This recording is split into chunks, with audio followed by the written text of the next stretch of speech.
Here at the Federalist Society Student Symposium in New York, and this year 25 Chase FedSoc members attended the symposium this year in DC, and Professor Blackman won the Joseph Story Award for prominent academics under the age of 40 that have contributed to the area of law. And here I am. And here you are. So here we are with Professor Blackman. He's going to go for about 20-25 minutes, I believe. Professor Manhammer is going to follow, and we're going to try and save some time for questions at the end. So thank you all. Thank you so much, Alex. It's a pleasure to be here. I clerked for Judge Boggs in Louisville a couple of years ago, and I spent a lot of time in Cincinnati. I've been back much, so it's always a pleasure to be back here. And also, Professor Manhammer is an old friend. When I was still clerking, he gave me some good advice on how to become an academic, so it's a treat now to share the stage with him. So my topic today is the constitutionality of President Trump's travel ban. But before I get to that case, I want to discuss another case which you may have studied in constitutional law, Texas versus Johnson. This case considered whether a person could be arrested for burning an American flag at a political protest. The decision broke down on 5-4 lines, but to the surprise of many, the deciding vote was cast by Justice Scalia in favor of the flag burner.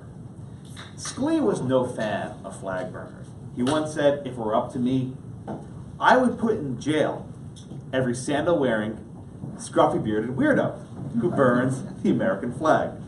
But Scalia said, I am not king. Indeed, Scalia felt the answer was compelled by the First Amendment, even though he disagreed with the result. Texas versus Johnson is a good gut check for lawyers.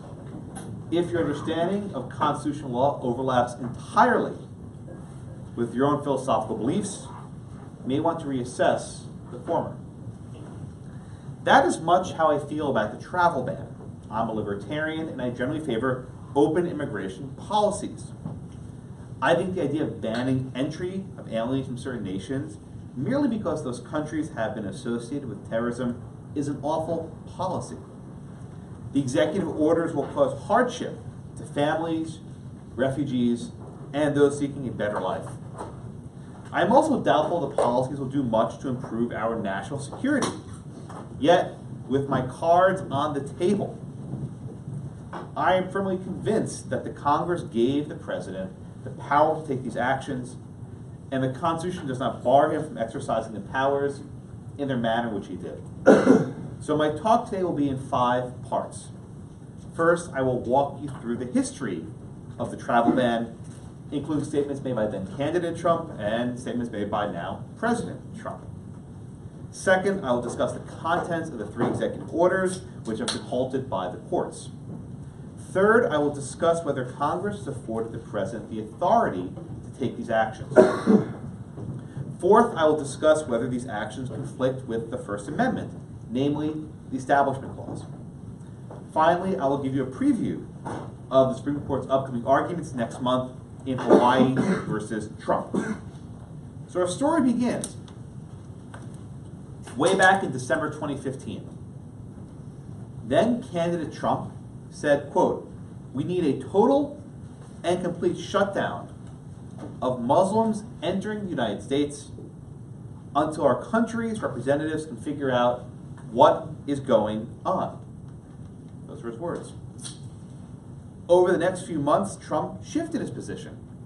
He no longer called for a Muslim ban. He now called for, quote, extreme vetting of people from certain territories. Or did he shift his position? On a 60 Minutes interview, Trump told Leslie Stahl, you can call it whatever you want, but we'll call it territories, okay. Was that a repudiation or a wink in the nod to the alt-right? However, a week later, on Meet the Press, Trump seemed to repudiate the policy. He's saying, I'm talking territory instead of Muslim. Did he really mean it, or was this fake news? Alas, the burden of reconciling these statements has fallen to the federal courts, who have found the missing link. Rudy Giuliani, who apparently on Fox News said that Trump told me to do what he wanted to do anyway. Okay. I'm putting these statements out here so you have a background of the various pieces of information. I'll leave this much to say, our president often speaks in somewhat circuitous language, shall I say. and often contradicts himself in the same sentence. So there's a difficulty for fact checkers, let alone federal courts. But let me put these statements aside for a minute. Fast forward to the inauguration. On January 20th, 2017,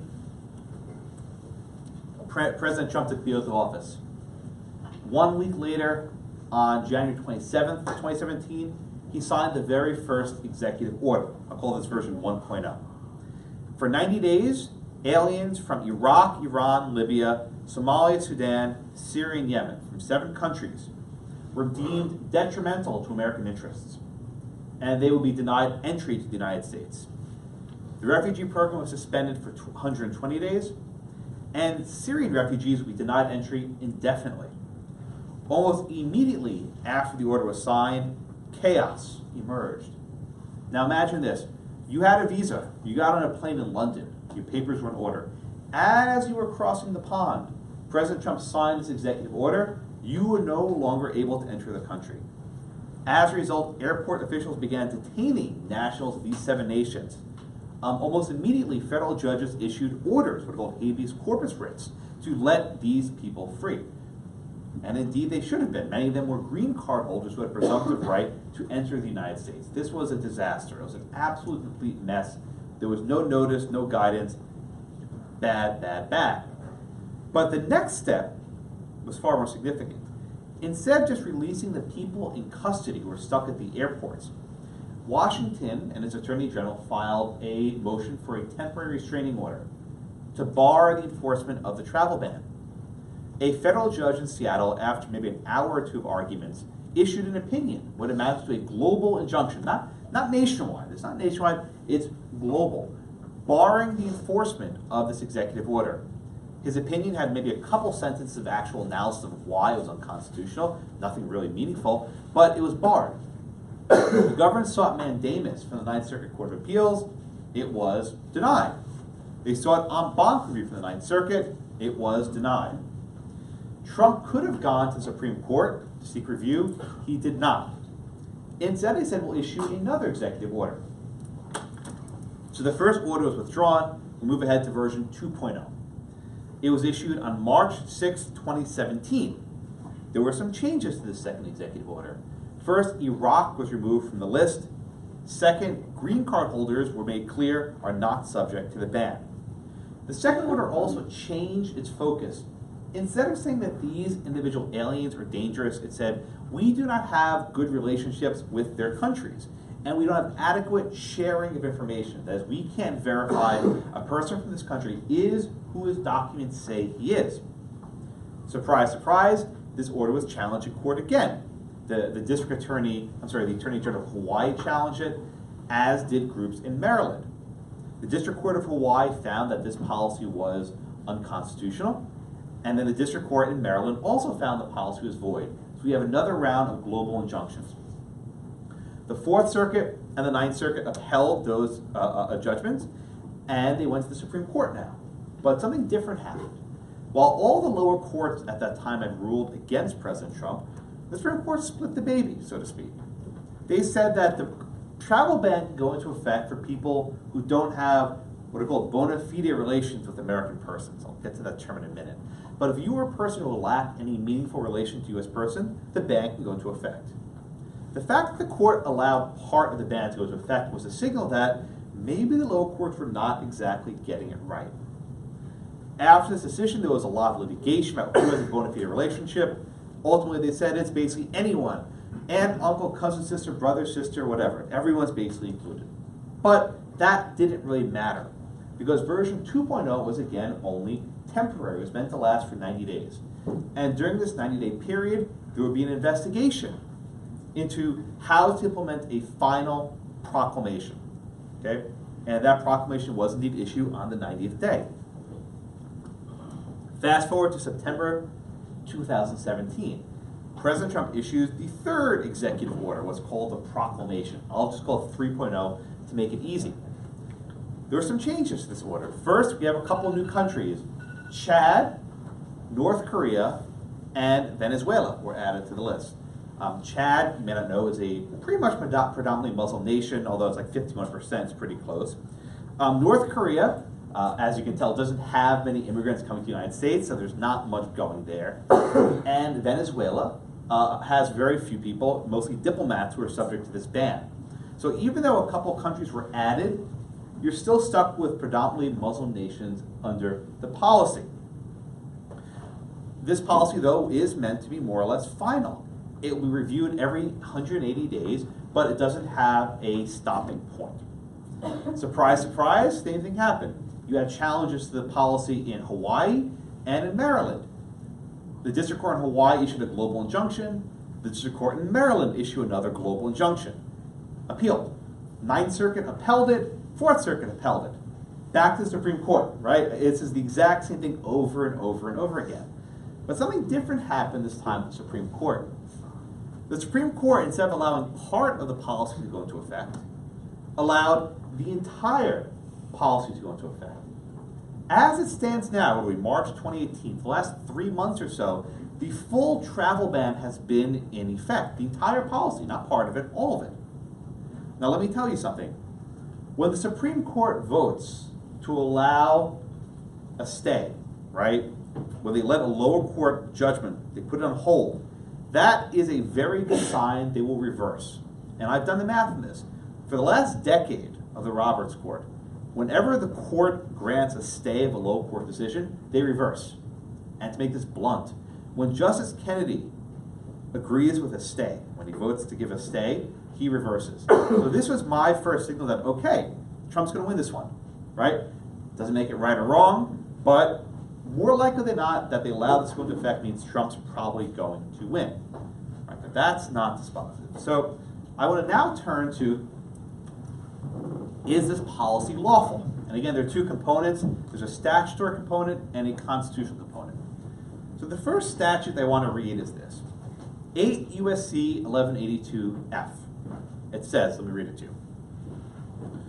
Whenever the president finds that the entry of any aliens or of any class of aliens into the United States would be detrimental to the interests of the United States, he may by proclamation, and for such period as he shall deem necessary, suspend the entry of all aliens or any class of aliens as immigrants or non-immigrants, or impose on the entry of aliens any restriction he may deem to be appropriate. Now, you study in constitutional law the idea of delegation, right? Congress can enact a statute which delegates authority to the president. As far as delegations go, this is a very broad one. There are very few meaningful constraints in this. It says there has to be a finding of detrimentality. There has to be finding that these periods are deemed necessary. But that's about it. So some of the courts, for example, the Ninth Circuit Court of Appeals, said this statute can't be read so broadly. It would violate the non-delegation doctrine, which you probably thought was dead in the ground. But courts say to avoid to avoid a violation of the non-delegation doctrine, we'll read the statute of limitations. Say there have to be very specific findings.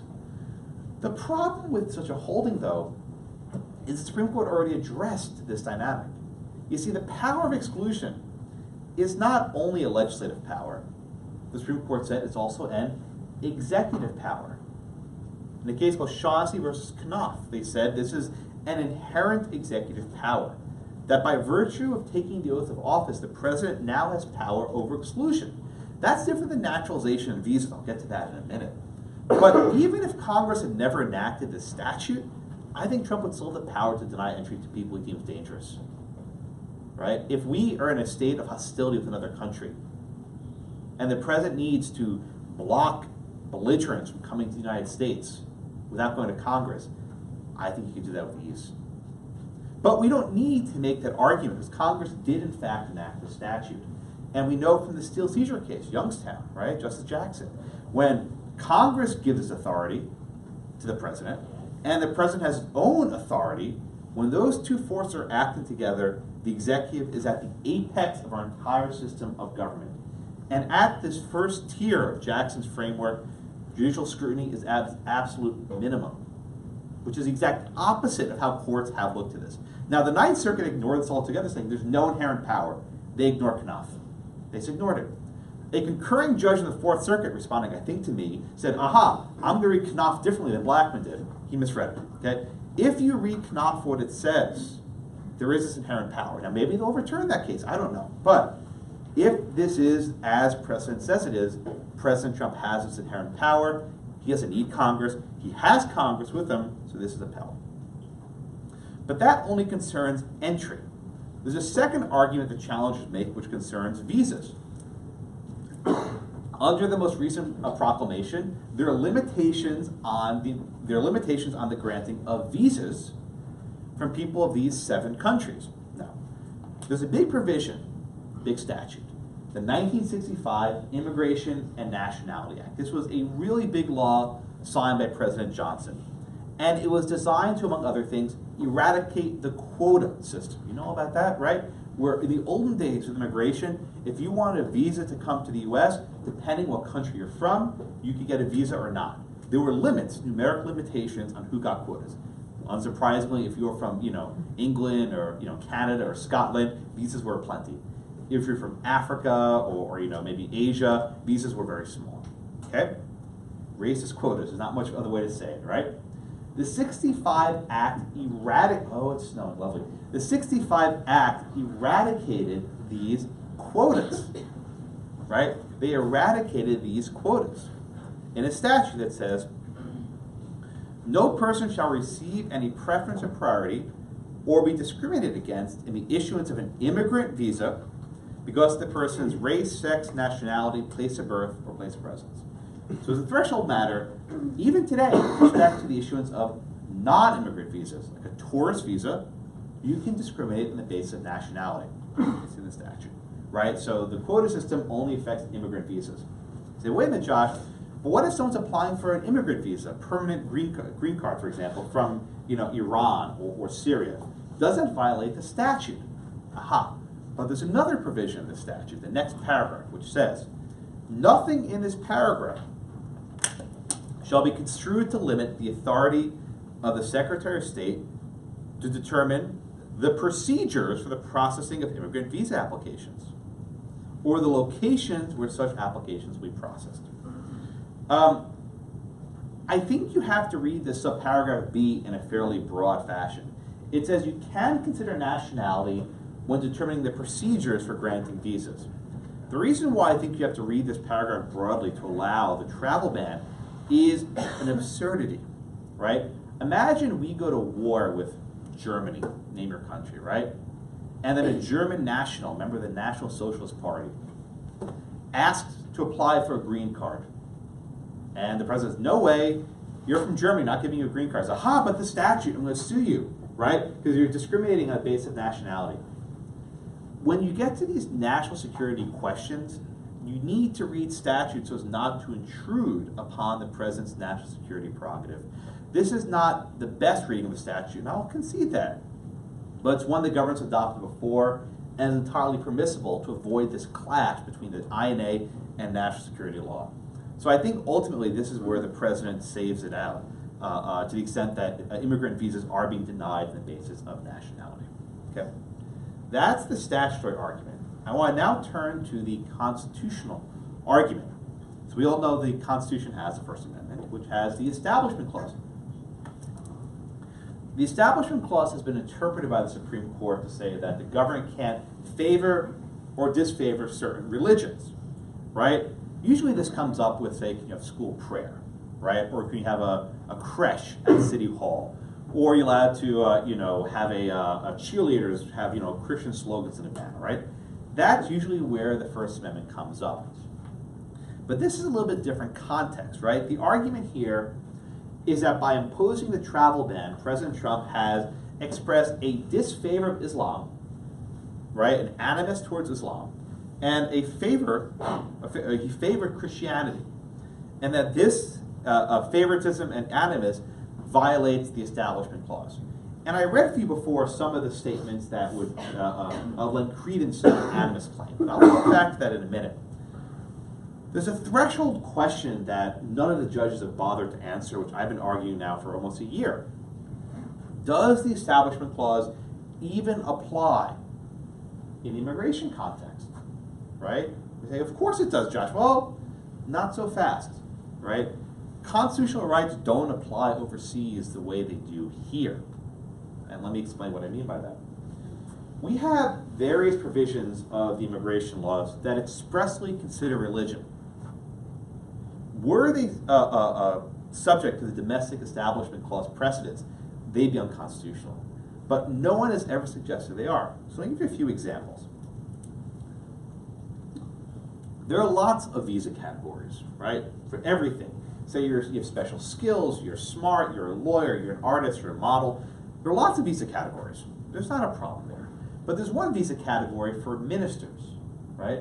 If you are a minister, you get a special preference for a visa that no one else can get. And how they define minister? They basically say it's someone with a lifelong vocation to religion, the same way you have a priest or a sister or a monk or a brother or a nun. The statute and its regulations use Catholic clergy as an example of permissible ministers. And they actually deny permits to people who aren't quite as observant, right? Say if you're a part-time minister, you're not getting this visa. And this is an actively litigated area. I have not been able to find a single case that suggests that these regimes are unconstitutional. Why? Because the issuance of visas has never been subject to the Establishment Clause. Indeed, when I read the discrimination statute before, it says you can't discriminate on the basis of race, sex, nationality, place of birth, place of residence. It does not mention religion. I'll give you another example where I think this comes up in the context of refugee laws and asylum law. During the 1980s, Senator Frank Lautenberg of New Jersey proposed a law called the Lautenberg Amendment. And this law gave a special preference for asylum purposes, for, quote, Soviet Jews and evangelicals. Right? The statute says on its face, Soviet Jews and evangelicals. If you were a Soviet Buddhist, or a Soviet Hindu, or a Soviet Muslim, you're out of luck. You would not get this benefit. So we have a statute that's been in the book for decades, expressly giving benefits to certain people based on their religion. Now again, maybe these statutes are unconstitutional, maybe they'll be struck down in turn, but no courts have even hinted at. In the immigration context, we apply our Domestic Establishment Clause case law overseas. So I submit that. I've been arguing this for a year. No one's listened to me. I think this will actually make a difference at the court. But let's say I'm wrong, right? Let's say Blackmun's wrong, and the Establishment Clause applies in full force to the context of immigration. Is Trump's actions unconstitutional? So here we get to our favorite topic, Twitter. While I was on the plane this morning, the president apparently fired the Secretary of State by tweet. I mean, this is the world we live in right now. I was like, ding, ding, ding, what the hell just happened, right? You know, when I don't buy Wi-Fi in the plane, I wake up and it's like, wow, that's a lot. Can the courts consider President Trump's statements on Twitter and elsewhere? Can the courts consider candidate Trump's statements on Twitter and elsewhere? I'm actually a little bit of an outlier. I've been arguing for years that courts can look to the president's statements. I actually don't have a problem with this, whether it's on Twitter or in a campaign speech.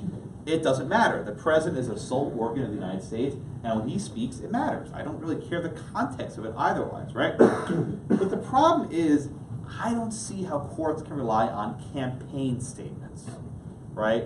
When the president takes an oath, it's a very specific act which establishes a new government. He has advisors and various things.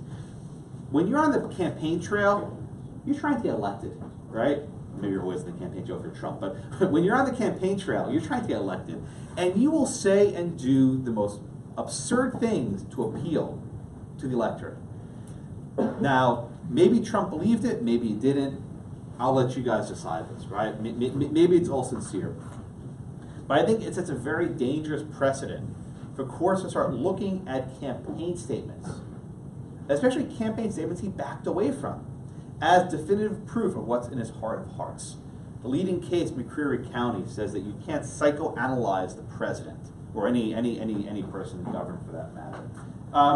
I don't think the U.S. Supreme Court will rely on the president's Twitter and the president's campaign statements to strike down the actions.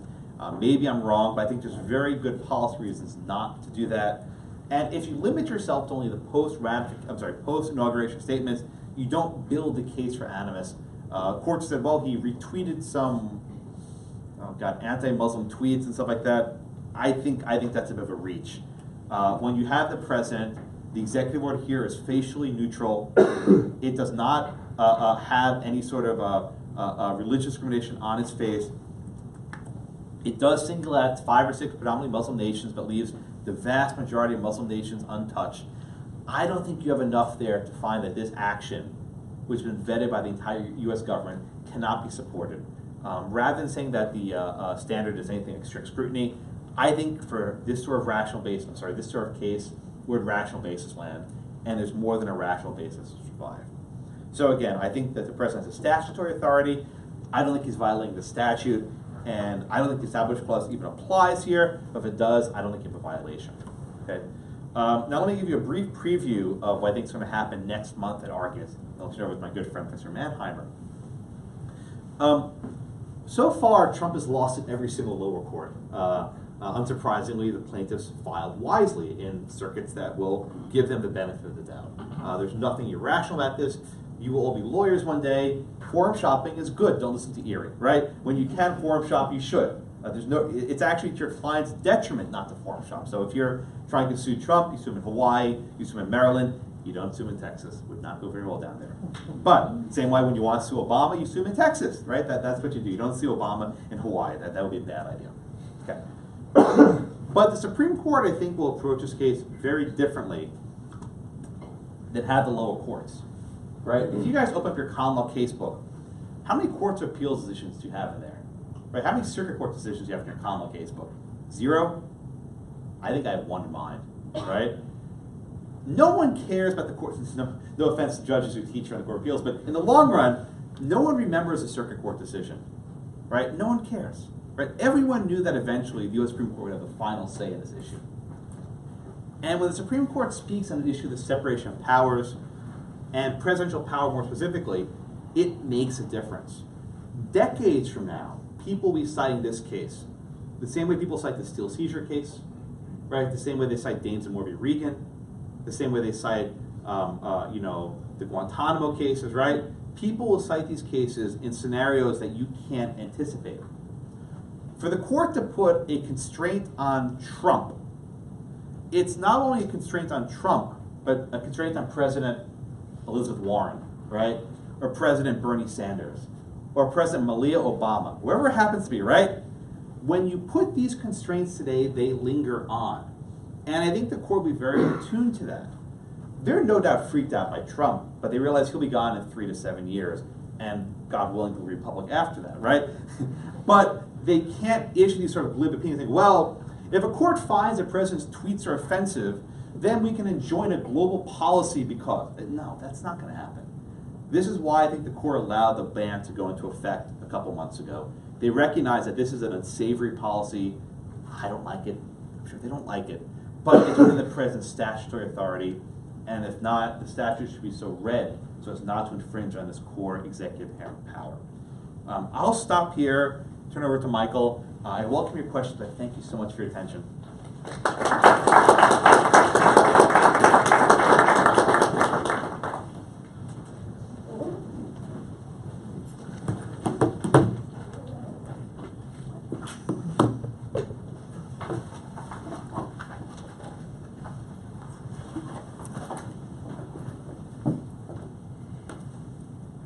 Thanks, Josh, and again, welcome. So glad to have you visiting us today. I don't have too much. Let me start my stopwatch so I don't go over my allotted time. I'm gonna.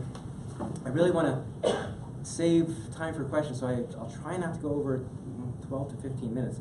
So I'm going to pick and choose from the comments that I've sort of prepared for today. As you know. As a policy matter, I'm sort of agnostic about immigration policy and the presidential proclamation. I don't know enough. I'm not an expert in that area, so I'm going to limit myself to the area of my expertise, which is constitutional law.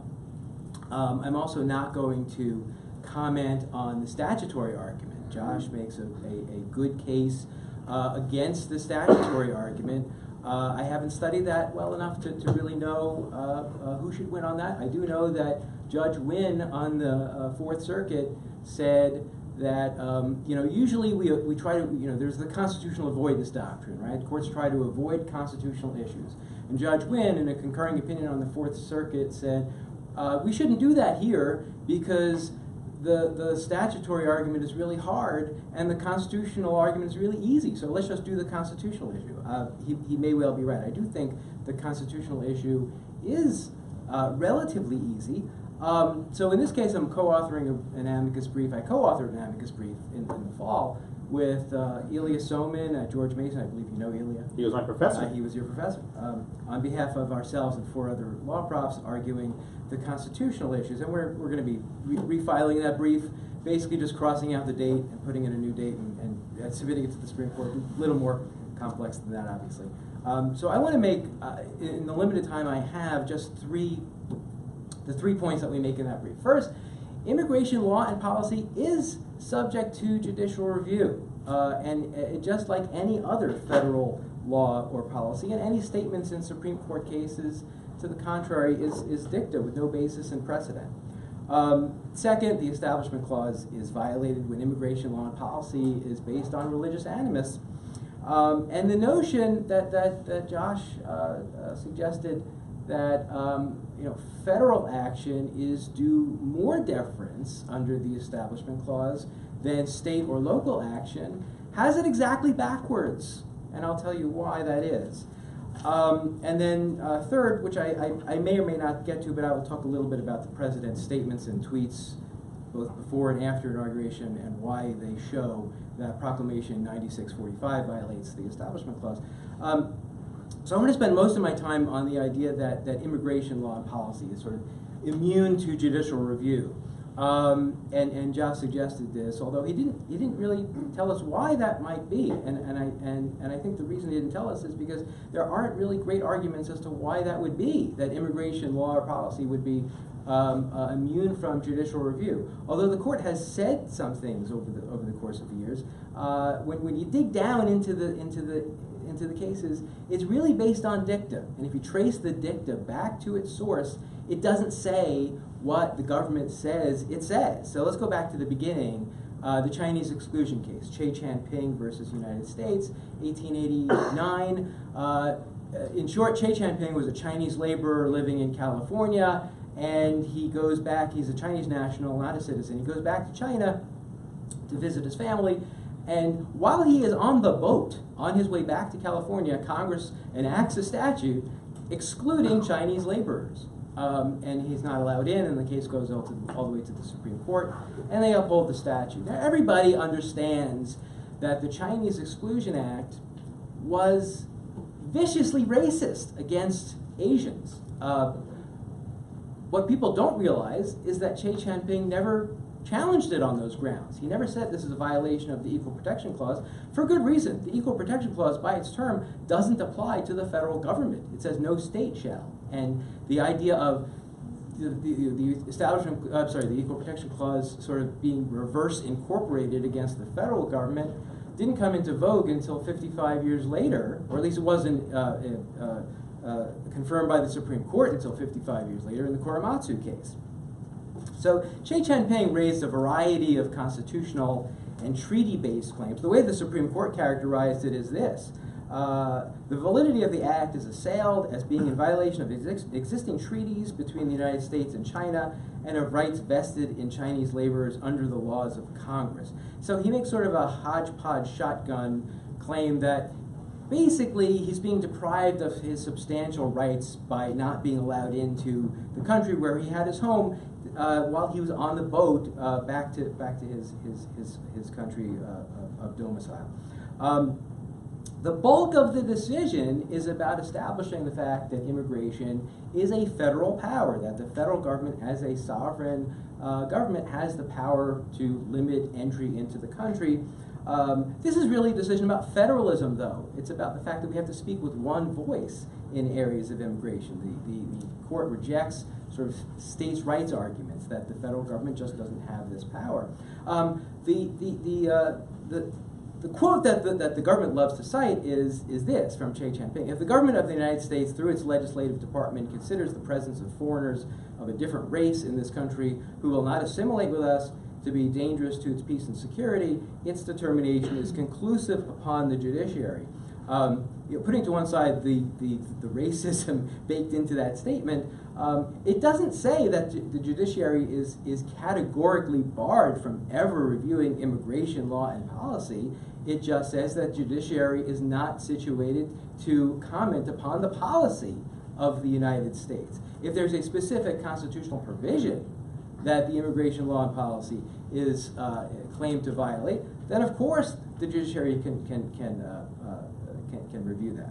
To the contrary, Che Jianping says precisely that. It says, quoting Chief Justice Marshall in a 19th century case, early 19th century case, "The jurisdiction of the nation within its own territory is necessarily exclusive and absolute.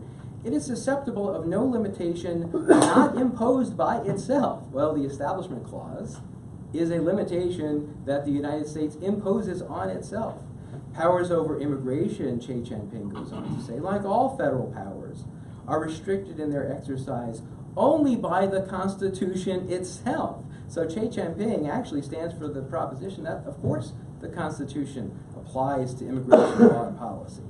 I could go through all the other cases. There are due process cases where there's very broad dicta that, whatever process is given the foreign national is whatever is due. It's based on sort of an outmoded notion of due process that we just don't believe in anymore. But more importantly, this is not a due process case. This case involves a challenge based on a specific provision of the Constitution, the Establishment Clause. So let me move on to the Establishment Clause.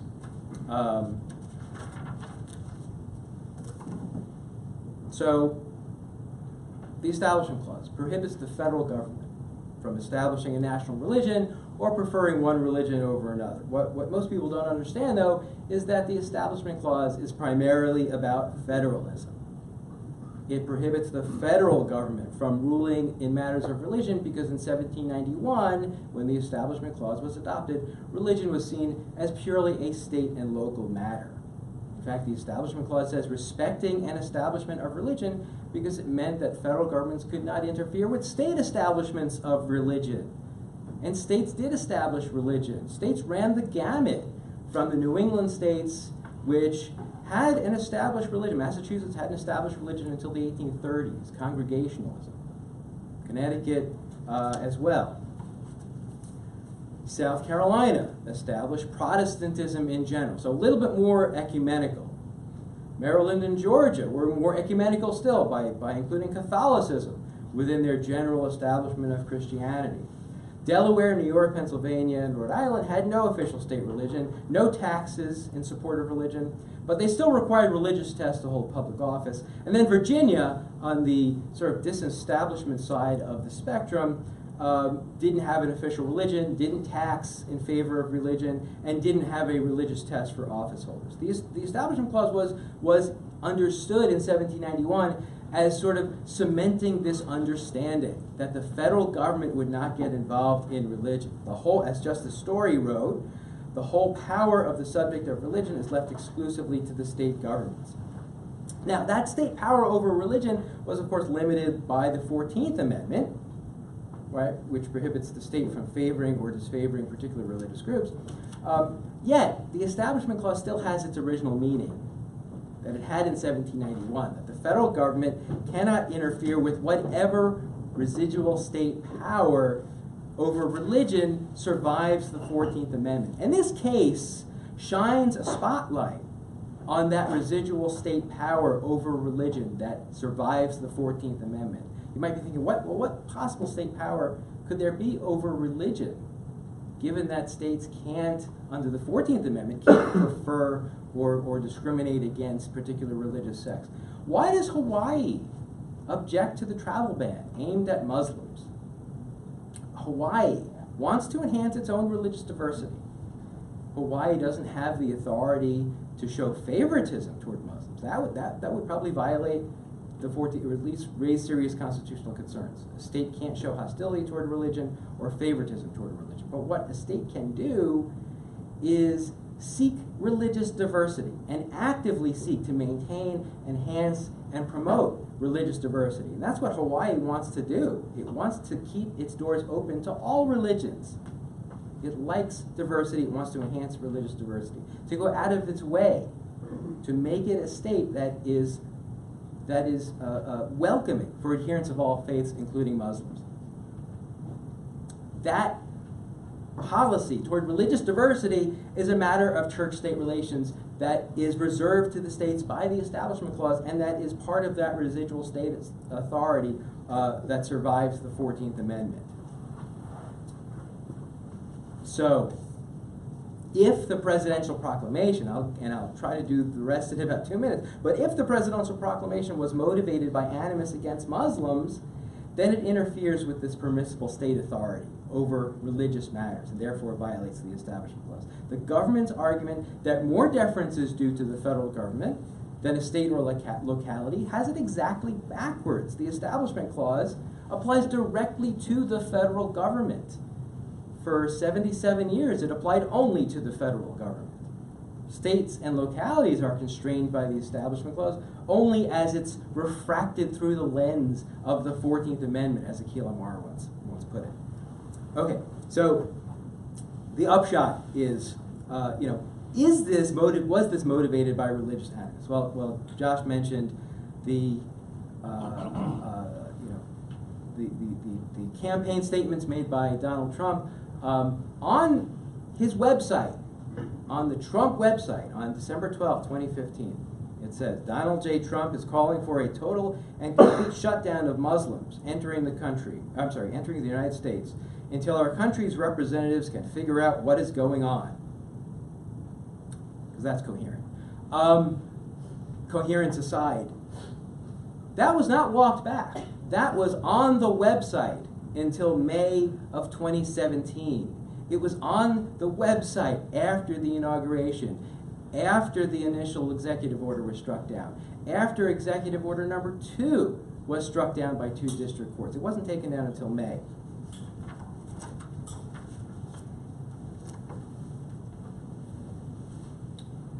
What else has he said? Well, Josh says, and this is a line that the government said, we can't, and it's from one of the, McCreary County, I believe, we can't psychoanalyze Trump, right? We can't psychoanalyze the decision makers to get at their. You don't need psychoanalysis here. You just need to be able to read tweets. We're not psychoanalyzing him. We're not putting him on the couch. We are reading his tweets. Right? In June 2017, just as the second version of the travel ban was being teed up for Supreme Court review, Trump tweeted that the Justice Department, quote, should have stayed with the original travel ban, not the watered-down, politically correct version they submitted to the Supreme Court. Politically correct here being a stand-in for, not being a religious bigot. In August 2017, about 5 weeks before signing the proclamation at issue here, the president tweeted a repetition of the anti-Islamic fantasy about General Pershing having supposedly killed radical Islamists, terrorists, with bullets dipped in pig's blood. In September 2017, 9 days before issuing the proclamation, Trump tweeted, the travel ban should be far larger, tougher, and more specific. But stupidly, that would not be politically correct. Again, that term, that's really just a stand-in for not being a religious bigot. And in November 2017, 2 months after the proclamation, the president tweeted 3 videos that he expressly described as depicting Muslims engaged in acts of violence, including one he falsely described as depicting a Muslim migrant, who turns out was neither Muslim nor migrant, but what's another lie between friends. So another, and I mean, putting that to one side, one reason courts shy away from psychoanalysis of motivation is because it's very difficult in the typical case when we're trying to figure out what a multi-member legislative body was thinking when it passed a law. Okay? Here we don't have that.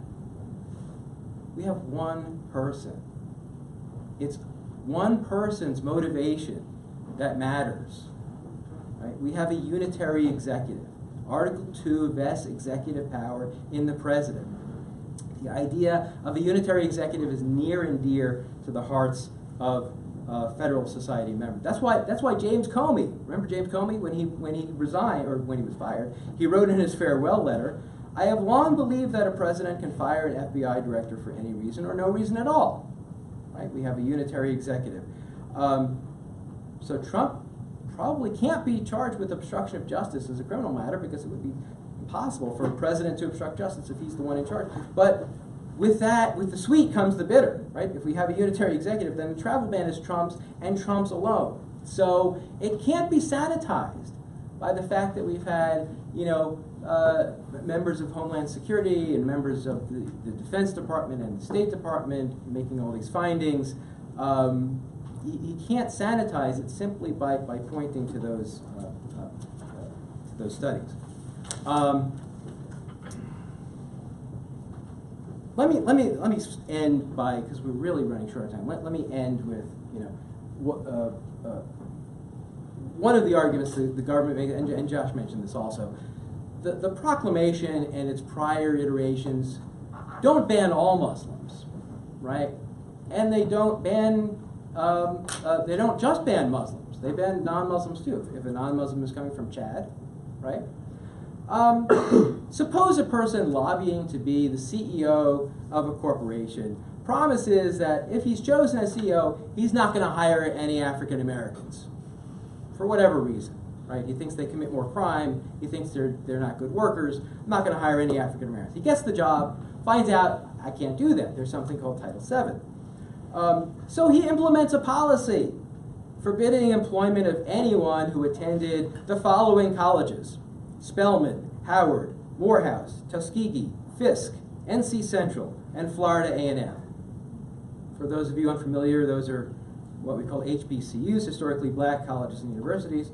Well, no one would doubt that his previous race-based pledge infects his facially race-neutral edict, despite the fact that not every African American went to an HBCU, and some people who go to HBCUs are white. That is exactly this case. Let me end there so that we have 5 minutes or so for questions. Thank you. Thank you. Thank you so much. Let's just go to Q&A. We have 3 minutes left. I'll skip my rebuttal. All right. Questions, please. Come on. Did nothing provoke a thought? I have a comment, but I defer to any students. If you guys need to go, just go now, Yeah, and then no, we'll, that way you don't have to worry about instruction. Thank you all so much. This question isn't specifically regarding immigrants from Muslim majority countries, because I know there's many sects of Islam, as like there's many sects of Judaism and Christianity. But what about, let's say hypothetically there is like some obscure religion that part of the religion is to promote terrorist acts towards the United States, is the only part of that specific religion. Would that be covered under the First Amendment of freedom of religion, or not, because it's a conflict of laws, because technically they're using a religion to promote a terrorist act against the United States?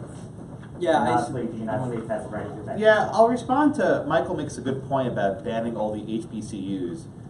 It'd be different if 2 of the HBCUs were state sponsors of terrorism, right? These aren't 6 randomly selected countries. These are countries that have had known associated with terrorism, and there was a fairly thorough State Department review. In other words, I don't think you can apply the normal disparate impact of Donald Douglas Title VII burden-shifting framework to a national security dynamic, where there are very many factors we do not know.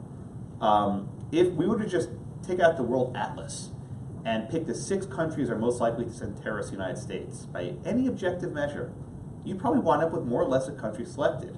What makes this different, I'll still say Saudi Arabia, I'm sure, right? Yes, I know. But, and I'll address the Saudi, I saw the question up. The issue with the Saudis right, factors into foreign policy. It's not only merely as terrorism, but what the relationship is with the United States and those countries. We actually have a decent enough relation with the Saudis that perhaps doesn't justify imposing a ban, right? But I'm not in a good position to second guess this. The courts aren't either. I do think these claims are subject to review. I don't adopt the government's claim of non-reviewability. I think that pushes a little bit too far. But what I would suggest, and I do think this is profound, rational basis has been the standard review in a lot of these cases for decades. And the government's provided more than enough justification to put these policies through. Let me also let me respond to the idea, because I think there's lurking in there is and this is a real problem, and the government raises this, that if the court's going to strike this down, how does a policy, if this policy, suppose this policy were passed by another president who'd never made those statements, and you looked at it and said, okay, well, this makes sense from a national standpoint. We're not going to challenge, the court's not going to strike it down unless there's some reason for it. The government's argument would be, and is, how can Trump ever distance himself from his campaign statements? How can this policy ever be disinfected, so to speak? Well, I think that there are a number of ways, but the question sort of suggests the answer. For Trump himself to do it, for Trump himself to explicitly say, this is not based on religion, this is not based on animus against Muslims. Many Muslims are very nice people. Have you ever heard Trump say that? He actually has. I No, this came up in arguments, and the government, one of the judges in the Fourth Circuit, I was there, asked the ACLU lawyer, if Trump apologized sincerely and said this is not about Islam, would that change the situation? And the lawyer hemmed and hawed, because of course they want to kill his case. Trump had, in all countries, made comments in Saudi Arabia about Islam, favorable. Now you say he didn't mean it. The apology was not sincere. Probably people think that. I don't think, Michael, anything Trump could do could ever get him past this in the minds of the court. Well, I disagree with that, but I want to add one more thing. One thing that could also happen is that Congress could pass this, or something very much like this, as a statute, and then you don't get into the problem of religious animus necessarily affecting it. Then you have what the courts usually come up against, which is, how are we going to psychoanalyze 535 people? We can't do it. We're going to defer to Congress. So that's one way of doing this. Just have Congress pass this as a statute. I want to challenge you a little bit on the notion that this is all carefully vetted through national security channels. Because one of the district courts, and I think it was the one in Washington, but I'm not 100% certain, asked the question of the government lawyers, okay, how many Americans have been killed by people from these 6 countries? And you just said, if you pick the 6 most likely, you'd come up with this list? No, you wouldn't.